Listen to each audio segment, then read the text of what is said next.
Hello, नमस्कार दोस्तों। मैं निरंजन मौर्य आप सबका एक बार फिर से एनकेएम क्लासेज में स्वागत करता हूं। फ्रेंड्स, आज आपको हम पढ़ाएंगे आरआरबी एनटीपीसी की प्रीवियस ईयर की जीके जीएस, जिसकी यह क्लास नंबर 13 है। फ्रेंड्स, इससे पहले हम 12 क्लास अपने यूट्यूब चैनल पर अपलोड कर चुके हैं। अगर आपने वह वीडियो नहीं देखी है तो सभी लोग चैनल पर जा कर के वह वीडियो जो है देख लीजिए, क्योंकि फ्रेंड्स यहाँ से परीक्षा में आपके प्रश्न जो है जो भी आएंगे वो यहाँ से आपको सभी के सभी प्रश्न मिल जाएंगे, क्योंकि एक प्रश्न के साथ में हम एक्स्ट्रा फैक्ट जितने भी बनने वाले होते हैं उन सब का डिस्कस यहीं पर कर देते हैं। तो आपके जो है परीक्षा में कोई भी प्रश्न इससे गलत नहीं होंगे, क्योंकि ऐसी जीके जैसे आपको यूट्यूब पर कहीं नहीं मिलेगी, क्योंकि जो भी आपको पढ़ाएगा क्वेश्चन करके डायरेक्ट निकल जाएगा। और क्वेश्चन क्वेश्चन अगर खेलते रहोगे तो क्वेश्चन कोई नहीं सही होगा, क्योंकि आपको जब तक उस क्वेश्चन से रिलेटेड कोई फैक्ट ना मिल सके एक्स्ट्रा। तो फ्रेंड्स, आपसे अनुरोध है कि आप पूरी वीडियो जरूर देखें, क्योंकि परीक्षा में यहाँ से आपको प्रश्न जो है देखने को अवश्य मिलेंगे। तो आइए बिना टाइम वेस्ट किए शुरू करते हैं। पहला क्वेश्चन है, लोकसभा और राज्यसभा की संयुक्त बैठक की अध्यक्षता कौन करता है? तो इसका सही आंसर हो जाएगा ऑप्शन नंबर 4, लोकसभा अध्यक्ष। कौन करता है? लोकसभा अध्यक्ष। अगर पूछ ले आपसे यह बैठक जो है बुलाता कौन है, तो यह बैठक जो है यह बुलाता है तुम्हारा राष्ट्रपति। कौन बुलाता है? राष्ट्रपति। राष्ट्रपति जो है यह बैठक को बुलाता है। और इसकी अध्यक्षता कौन करता है? इसकी अध्यक्षता करता है लोकसभा का अध्यक्ष। अब इस क्वेश्चन के साथ में हम जो है लोकसभा से जितने भी पॉइंट बन सकते हैं उन सबको डिस्कस करेंगे। अगर आपसे पूछ ले कि यह जो लोकसभा है यह संविधान के किस अनुच्छेद में है, यह तुम्हारा अनुच्छेद 80 में है। किसमें है? अनुच्छेद 80 में। और इसको जो है निम्न सदन, लोकप्रिय सदन या फिर इसको प्रथम सदन भी कहते हैं। क्या कहते हैं? प्रथम सदन। अगर आपसे पूछ ले कि वर्तमान में लोकसभा की अधिकतम सीटों की संख्या कितनी है, तो 550 है। पहले जो है 552 हुआ करती थी। इसमें जो है एक तुम्हारा संविधान संशोधन हुआ जिसमें 2 एंग्लो इंडियन वाले जो सदस्य हुआ करते थे उनको हटा दिया गया। तो 550 जो है अधिकतम सीटों की संख्या बची है, जिनमें से 543 पर चुनाव होते हैं। कितने पर होते हैं? 543 सीटों पर जो है चुनाव होते हैं। अगर आपसे पूछ ले कि प्रथम लोकसभा अध्यक्ष कौन थे, तो तुम्हारे थे जीवी मावलंकर। कौन थे? जीवी मावलंकर, गणेश देव वासुदेव मावलंकर। अगर आपसे पूछ ले कि वर्तमान लोकसभा के अध्यक्ष कौन है, तो तुम्हारे हैं ओम बिड़ला। कौन है? ओम बिड़ला। यह जो है 18वीं लोकसभा के अध्यक्ष हैं और 17वीं लोकसभा के अध्यक्ष भी यही तुम्हारे थे। अगर आपसे पूछ ले कि प्रथम महिला लोकसभा अध्यक्ष कौन थी, तो यह तुम्हारी थी मीरा कुमार। कौन थी? मीरा कुमार। नेक्स्ट क्वेश्चन है, निकट दृष्टि दोष, इसको मायोपिया भी कहते हैं, वाले व्यक्ति की दृष्टि को सही करने के लिए किस प्रकार के लेंस की आवश्यकता होती है? तो इसका सही आंसर हो जाएगा ऑप्शन नंबर 2, डायवर्जन लेंस। कौन सा लेंस हो जाएगा? Diversion lens. इस जो लेंस को है इसको अपसारी लेंस भी कहते हैं। क्या कहते हैं? इसको जो है अपसारी लेंस भी कहते हैं। अपसारी लेंस, क्योंकि यह जो है किरणों को फैला देता है। ये जो अभिसारी लेंस है इसको कहते हैं उत्तल लेंस। क्या कहते हैं इसको? इसको कहते हैं उत्तल लेंस। ये भी याद रखना, इसको उत्तल लेंस कहते हैं। तो इसको जो है निकट दृष्टि दोष के लिए डायवर्जन लेंस या फिर अपसारी लेंस या फिर इसी को अवतल लेंस भी कहते हैं। क्या कहते हैं? अवतल लेंस। अवतल लेंस का जो है प्रयोग किया जाता है। अब इस क्वेश्चन के साथ में जो है हम दृष्टि दोष से संबंधित कुछ प्रश्नों को डिस्कस करेंगे। अगर आपसे पूछ ले कि निकट दृष्टि दोष को सही करने के लिए अवतल लेंस या अपसारी लेंस या फिर डायवर्जन लेंस, जो ऊपर अभी बता चुके हैं क्वेश्चन, इन सब का प्रयोग किया जाता है। अगर आपसे पूछ ले कि दूर दृष्टि दोष को ठीक करने के लिए, तो इसको उत्तल लेंस या फिर अभिसारी लेंस का प्रयोग किया जाता है। किसका? उत्तल लेंस या फिर अभिसारी लेंस का। क्योंकि उत्तल लेंस जो तुम्हारा होता है कुछ इस प्रकार से होता है, ये जो किरणों को लाता है एक प्रकार जो है इकट्ठा कर देता है, इसीलिए इसको अभिसारी लेंस कहते हैं। अगर आपसे पूछ ले कि जरा दृष्टि दोष जो होता है या इसको कहते हैं प्रेस बायोपिया, इसको ठीक करने के लिए किस लेंस का प्रयोग किया जाता है, तो इसको ठीक करने के लिए बायोफोकल लेंस का प्रयोग किया जाता है। किसको? बायोफोकल लेंस। इस लेंस की जो है खोज की थी बेंजामिन फ्रैंकलिन ने। किसने की थी? बेंजामिन फ्रैंकलिन ने जो है बायोफोकल लेंस की खोज की थी। अगर आपसे पूछ ले जो अरानता बीमारी होती है कलर ब्लाइंडनेस, यह एक तुम्हारी जन्मजात बीमारी होती है और इसका जो है कोई इलाज नहीं होता है। अगर आपसे पूछ ले मानव नेत्र की जो निकट बिंदु होता है इसका कितना होता है, या 25 सेंटीमीटर, यानी स्पष्ट दृष्टि की न्यूनतम दूरी जो होती है 25 सेंटीमीटर होती है।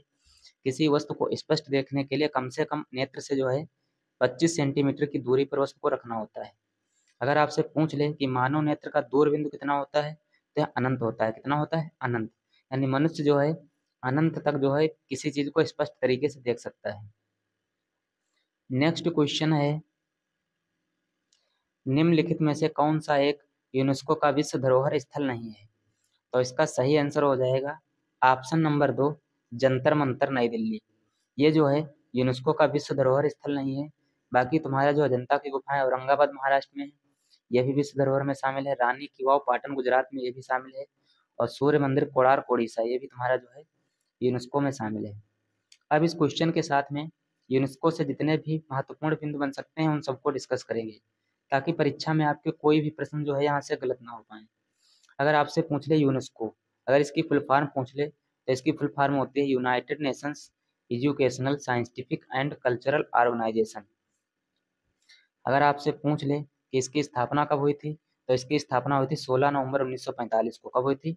16 नवंबर 1945 को। अगर आपसे पूछ ले कि जो भारत है इसका सदस्य कब बना था, तो भारत 1946 में जो है इसका सदस्य बना था। अगर आपसे पूछ ले कि इसका मुख्यालय कहाँ है, तो इसका मुख्यालय पेरिस फ्रांस में। कहाँ पर है? पेरिस फ्रांस में।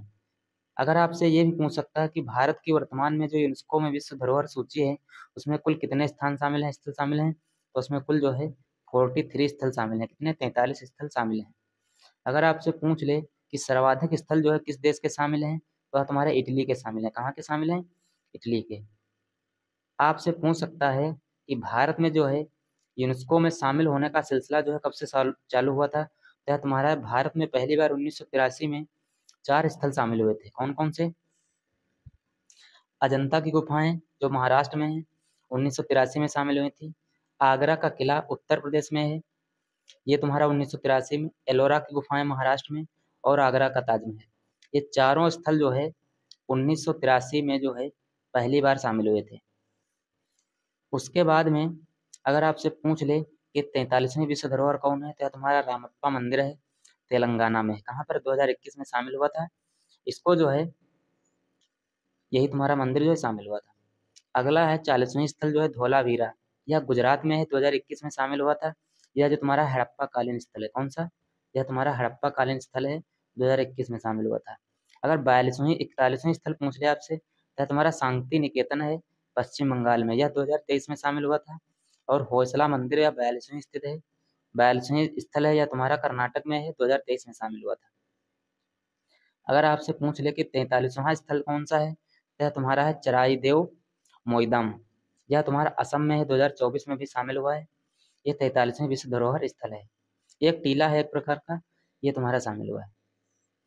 नेक्स्ट क्वेश्चन है, नींबू के रस का पीएच मान कितना होता है? तो इसका सही आंसर हो जाएगा ऑप्शन नंबर 1, 2। हालांकि जो नींबू का रस का पीएच मान होता है वो लगभग 2.4 के आसपास होता है, लेकिन ऑप्शन में तुम्हारा 2 दिया गया था तो यही सही माना जाएगा। 7 जो होता है ये शुद्ध जल का पीएच मान होता है। 12 जो होता है ये लगभग तुम्हारा मैग्नीशियम हाइड्रोक्साइड का होता है, क्योंकि 7 के बाद में जितने भी होते हैं सब तुम्हारे क्षारीय होते हैं, क्षारीय प्रवृत्ति के। कौन से प्रवृत्ति के? क्षारीय। अब इस क्वेश्चन के साथ में कुछ तत्व जो हैं उनके हम पीएच मान डिस्कस करेंगे, तो आइए एक एक करके देखते हैं। फ्रेंड्स, अगर आप इसी प्रकार से जीके जीएस पढ़ते हैं तो एक दिन ऐसा आएगा कि आपकी जीके जीएस बहुत मजबूत हो जाएगी। और इस प्रकार से पढ़ने से आपको किसी भी स्पेशल करके किताब से आपको पढ़ना नहीं पड़ेगा, क्योंकि हर एक क्वेश्चन के साथ में बहुत सारे एक्स्ट्रा फैक्ट आपको मिल रहे हैं, तो आपकी जीके जीएस यहाँ से पूरी कवर हो जाएगी। अगर आपसे पूछ ले कि जल का पीएच मान कितना होता है, तो 7 होता है। या जो होता है शुद्ध जल का होता है, शुद्ध जल का पीएच मान 7। 7 जो तुम्हारा पीएच मान होता है यह ना तो अम्लीय होता है ना ही क्षारीय होता है। अगर आपसे पूछ ले मानव रक्त का पीएच मान कितना होता है, तो 7.4 होता है। कितना होता है? 7.4। अगर आपसे पूछ ले कि दूध का पीएच मान कितना होता है, क्या होता है? 6.4। कितना होता है? 6.4। हल्का दूध जो होता है हल्का अम्लीय प्रकृति का होता है। अगर आपसे पूछ ले कि शराब का पीएच मान कितना होता है, तो 2.8 होता है। अगर आपसे पूछ ले NaCl जिसको कहते हैं सोडियम क्लोराइड, या इसी को कहते हैं साधारण नमक, क्या कहते हैं? साधारण नमक, इसका पीएच मान अगर पूछ ले तो इसका होता है 7। ये भी तुम्हारा एक जो है उदासीन प्रवृत्ति का होता है। अगर पूछ ले मानव लार का पीएच मान कितना होता है, तो 6.4 होता है। अगर पूछ ले आंसू का पीएच मान कितना होता है, तो 7.4 होता है। कितना होता है?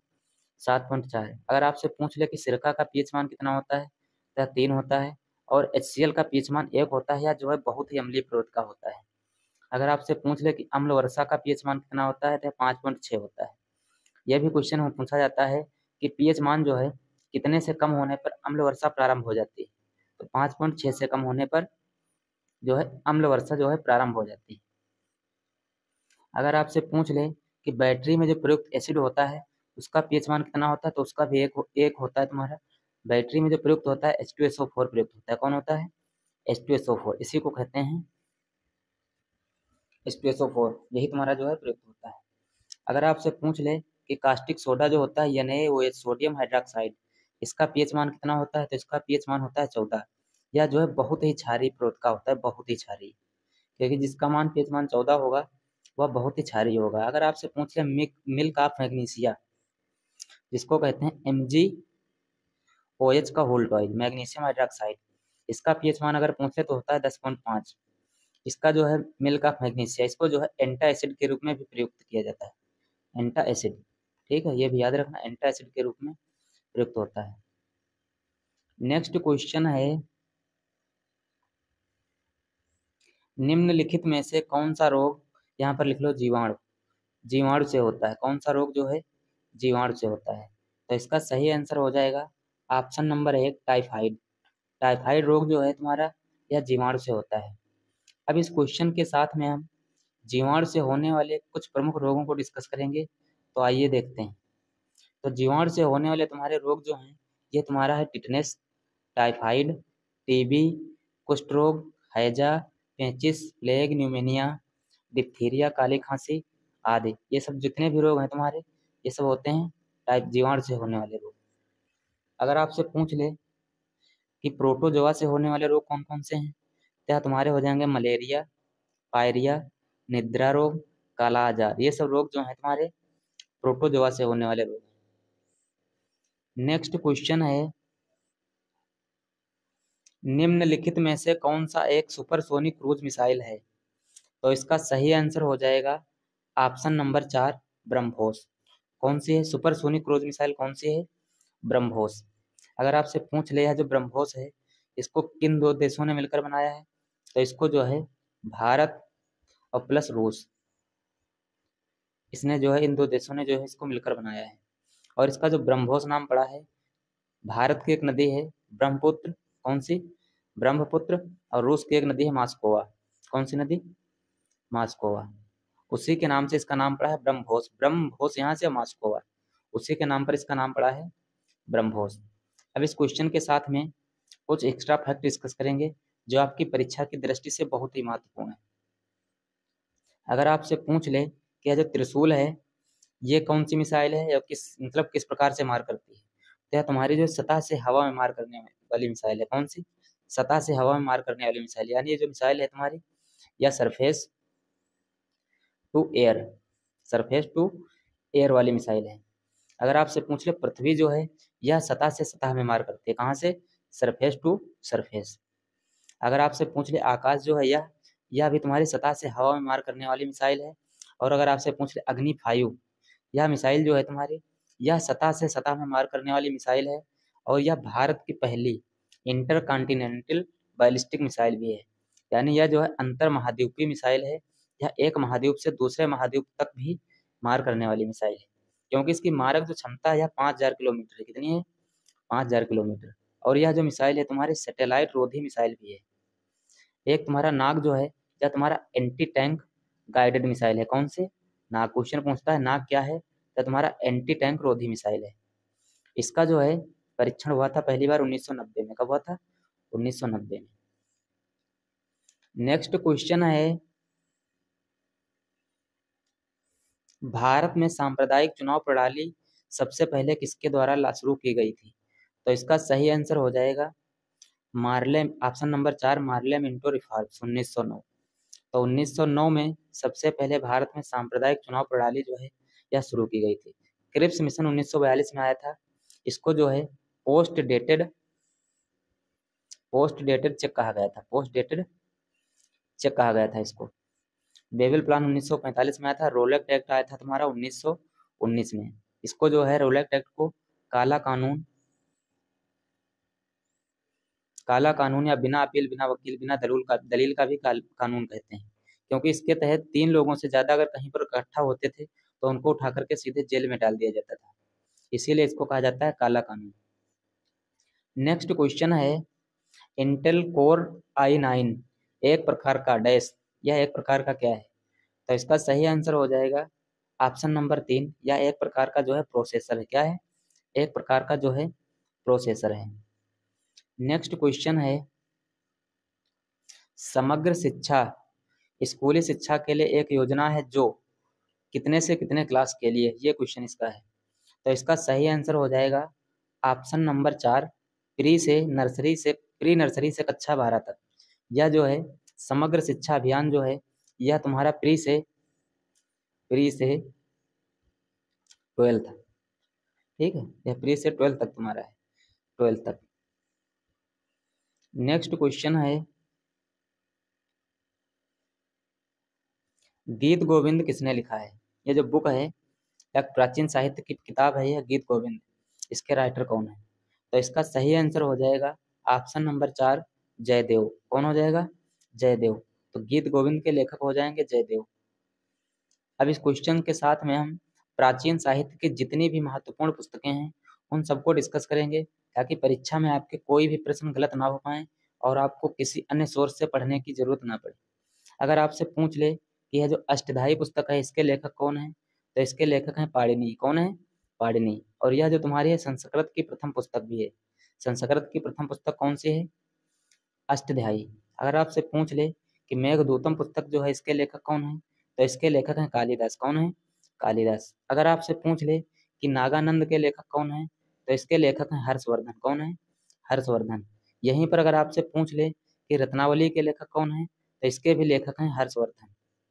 अगर आपसे पूछ ले कि बृहत संहिता के लेखक कौन है, तो इसके लेखक हैं वराह मिहिर। कौन है? वराह मिहिर। अगर आपसे पूछ ले कि मालती माधव के लेखक कौन है, तो इसके लेखक हैं भवभूति। कौन है? भवभूति। अगर आपसे पूछ ले कि सूर्य सिद्धांत के लेखक कौन है, तो इसके लेखक हैं आर्यभट्ट। कौन है? आर्यभट्ट। अगर आपसे पूछ ले कि गीत गोविंद के लेखक कौन है, तो इसके लेखक हैं जयदेव। यही तुम्हारा क्वेश्चन था। अगर आपसे पूछ ले राज तरंगिनी के लेखक कौन है, तो इसके लेखक हैं कल्हड़। कौन है? कल्हड़। इस पुस्तक का जो इतिहास है यह कश्मीर के इतिहास से संबंधित है। किससे? यह जो है कश्मीर के इतिहास से संबंधित है, ये भी याद रखना। नेक्स्ट पुस्तक है भरत मुनि। नेक्स्ट नेक्स्ट तुम्हारी पुस्तक है नाट्य शास्त्र। कौन सी? नाट्य शास्त्र। तो इसके लेखक हो जाएंगे तुम्हारे भरत मुनि। कौन लेखक हैं? भरत मुनि। अगली है मिलिंद पन्हु। कौन से है? मिलिंद पन्हु। इसके लेखक तुम्हारे कौन है? इसके लेखक हैं नागसेन। कौन है? नागसेन। अगली पुस्तक है महाभाष्य। कौन है? महाभाष्य। इसके लेखक हो जाएंगे तुम्हारे पतंजलि। कौन हो जाएंगे? पतंजलि। नेक्स्ट है बुद्ध चरित्र। कौन सी पुस्तक है? बुद्ध चरित्र। इसके लेखक हैं अश्वघोष। कौन है? अश्वघोष। नेक्स्ट है मुद्रा राक्षस। कौन सी है? मुद्रा राक्षस। इसके लेखक हो जाएंगे विशाख दत्त। कौन हो जाएंगे? विशाख दत्त। अगली पुस्तक है ऋतु संहारम। कौन सी है? ऋतु संहारम। इसके लेखक हो जाएंगे कालिदास। कौन हो जाएंगे? कालिदास। अगली पुस्तक है प्रियदर्शिका। कौन सी है? प्रियदर्शिका। इसके लेखक तुम्हारे हो जाएंगे हर्षवर्धन। कौन हो जाएंगे? हर्षवर्धन। नेक्स्ट पुस्तक है पंचतंत्र। इसके लेखक अगर आपसे पूछ ले कौन है, तो इसके लेखक हैं विष्णु शर्मा। कौन है? Vishnu Sharma. Very very important पुस्तक है, बहुत बार एग्जाम में पूछी जा चुकी है कि पंचतंत्र के लेखक कौन है, तो इसके लेखक हो जाएंगे विष्णु शर्मा। अगली है प्रयाग प्रशस्ति। इसके लेखक हैं हरिसेन। कौन है? हरिसेन। अगली पुस्तक है कथा सरित सागर। कौन सी है? कथा सरित सागर। अगर आपसे पूछ ले इसके लेखक कौन है, तो इसके लेखक हैं सोमदेव। कौन है? सोमदेव। अगली पुस्तक है इंडिका। कौन सी है? इंडिका। इसके लेखक हैं मेगस्थनीज। मेगस्थनीज। ये जो मेगस्थनीज है यह चंद्रगुप्त मौर्य के दरबार में जो है यह भारत आया था। ठीक है, 305 ईसा पूर्व में। कब? 305 ईसा पूर्व में भारत आया था। अगला जो है मृच्छकटिकम। इसके लेखक हैं शूद्रक। कौन है? शूद्रक। अगली पुस्तक है रस रत्नाकर। इसके लेखक अगर आपसे पूछ ले तो इसके लेखक हो जाएंगे नागार्जुन। कौन हो जाएंगे? नागार्जुन। अगली पुस्तक है कर्पूर मंजरी। इसके लेखक हैं राजशेखर। कौन है? राजशेखर। अगली पुस्तक है अभिज्ञान शकुंतलम। इसके लेखक अगर आपसे पूछ ले तो इसके लेखक हैं कालिदास। कौन है? कालिदास। अगली पुस्तक है कुमार संभवम, इसके लेखक भी तुम्हारे हैं कालिदास। और नेक्स्ट है पंच सिद्धांत, इसके लेखक हैं वराह मिहिर। कौन है? वराह मिहिर। ये भी पुस्तक तुम्हारी जो है वेरी वेरी इंपॉर्टेंट पुस्तक है। नेक्स्ट क्वेश्चन है, निम्नलिखित में से कौन सा देश जो है सार्क का सदस्य नहीं है? सार्क का सदस्य है, ये तुम्हारा यहाँ पर आंसर होगा तुम्हारा कौन सा जो है सार्क का सदस्य नहीं है। ये क्वेश्चन है यहाँ पर, सार्क का सदस्य नहीं है। तो इसका सही आंसर हो जाएगा ऑप्शन नंबर 1 चीन। चीन जो है यह सार्क का सदस्य नहीं है। अब इस क्वेश्चन के साथ में जो है सार्क के बारे में डिस्कस करेंगे, ताकि परीक्षा में आपके जो है कोई प्रश्न गलत ना हो पाए। अगर आपसे पूछ ले कि सार्क की फुल फॉर्म क्या है, तो इसकी फुल फॉर्म है south Asian association for regional cooperation. ये इसकी फुल फॉर्म है। हिंदी में इसको कहते हैं दक्षिण एशियाई क्षेत्रीय सहयोग संगठन। अगर आपसे पूछ ले कि इसकी स्थापना कब हुई थी, तो इसकी स्थापना हुई थी 8 दिसंबर 1885 को ढाका में। कहाँ पर स्थापना हुई थी? ढाका में। अगर आपसे पूछ ले कि इसका मुख्यालय कहाँ है, तो इसका मुख्यालय है काठमांडू नेपाल में। कहाँ पर है? काठमांडू नेपाल में। अगर इसमें पूछ ले कुल कितने देश सदस्य हैं, तो इसमें कुल 8 देश सदस्य हैं। कितने देश? 8। कौन कौन से देश सदस्य हैं? इसमें भारत है, पाकिस्तान है, अफगानिस्तान है, नेपाल है, भूटान है, बांग्लादेश, श्रीलंका और मालदीव। ये 8 देश जो हैं इसमें सदस्य हैं। नेक्स्ट क्वेश्चन है, एंट्रिक्स कारपोरेशन लिमिटेड जो बेंगलुरु में है यह क्या है? तो इसका सही आंसर हो जाएगा ऑप्शन नंबर 2 इसरो की मार्केटिंग शाखा। क्या है? यह जो है इसरो की एक मार्केटिंग शाखा है। अगर आपसे पूछ ले इसरो जो है इसकी स्थापना कब हुई थी, तो इसकी स्थापना हुई थी 15 अगस्त। कब हुई थी? 15 अगस्त 1969 को। कब हुई थी? 15 अगस्त 1969 को जो है इसरो की स्थापना हुई थी। अगर इसके पूछ ले कि प्रथम जो है प्रथम इसके अध्यक्ष कौन थे, तो इसके प्रथम अध्यक्ष थे विक्रम साराभाई। कौन थे? विक्रम साराभाई। विक्रम साराभाई जो है इसके प्रथम अध्यक्ष थे। अगर पूछ ले वर्तमान में इसके अध्यक्ष कौन है, तो वर्तमान में इसके अध्यक्ष हैं एस सोमनाथ। कौन है? एस सोमनाथ वर्तमान में इसके जो है अध्यक्ष हैं। यह 10वें नंबर के अध्यक्ष हैं। फ्रेंड्स, अगर यह वीडियो पसंद आई है तो अपने फ्रेंड्स के पास शेयर करें और जो है चैनल भी सब्सक्राइब करें। धन्यवाद।